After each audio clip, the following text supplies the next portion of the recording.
বিসমিল্লাহির রহমানির রহিম। সম্মানিত ভিউয়ার্স, দূরে কাছে দেশ দেশের বাইরে যে যেখান থেকে এই মুহূর্তে আমার ভিডিও দেখছেন সকলকে আন্তরিক শুভেচ্ছা এবং মোবারকবাদ জানিয়ে শুরু করছি আজকের ভিডিও।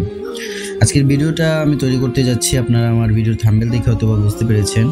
আজকের ভিডিওটা তৈরি হচ্ছে মূলত ডক্টর মিজানুর রহমান আজহারী সাহেবকে নিয়ে। তো ওনার একটা বক্তব্য বর্তমানে খুব বেশি ভাইরাল এবং সকলের মুখে মুখে শোনা যাচ্ছে, বিশেষ করে সোশ্যাল মিডিয়ায় আসলে এই বিষয়টাকেই বেশি দেখতে হচ্ছে। তো আমি ভাবলাম যে এই বিষয়টা নিয়ে কিছু একটা বলা দরকার, এই জন্য ভিডিওটা তৈরি করা।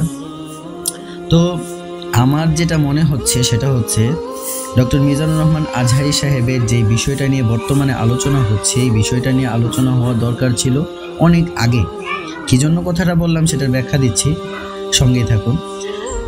এই জন্য কথাটা বললাম কারণ হচ্ছে ডক্টর মিজানুর রহমান আজহারী সাহেব আল্লাহ রাসূল সাল্লাল্লাহু আলাইহি ওয়াসাল্লামকে কাউবয় বলেছেন। আল্লাহ রাসূল সাল্লাল্লাহু আলাইহি ওয়াসাল্লামকে কাউবয় বলে সম্বোধন করাটা ওনার উচিত হয়নি। আমি ব্যক্তিগতভাবেও এটাকে পছন্দ করিনি। এখন কথা হচ্ছে এই বিষয়টা এখন মানুষের সামনে কেন আসতেছে? এই বিষয়টা তো আগে মানুষের সামনে আসার দরকার ছিল। সেটা এই জন্য যে বর্তমানে যে বিষয়টা মানুষের সামনে এনে ওনাকে বিতর্কিত করা হচ্ছে, আমাদের আলেমদের মধ্যে যে একটা ঐক্যের বন্ধন সৃষ্টি হচ্ছিল সেটার মধ্যে ফাটল ধরানোর চেষ্টা করা হচ্ছে, সেটা আমি মনে করি একটা কুচক্রী মহল বা সুবিধাবাদী মহল করার চেষ্টা করতেছে।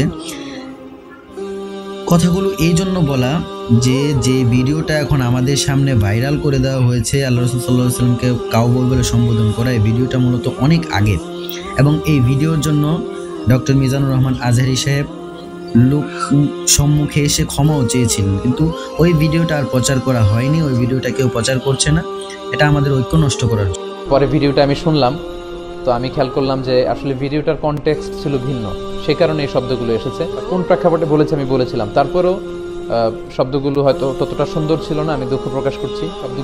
শব্দমালাগুলোকে আজকের এই লাইভের মধ্য দিয়ে আমি প্রত্যাহার করে নিচ্ছি। আল্লাহ আমাকে ক্ষমা করুক, আল্লাহ আমাকে সহি দ্বীন প্রচারের আরো বেশি তৌফিক দান করুক।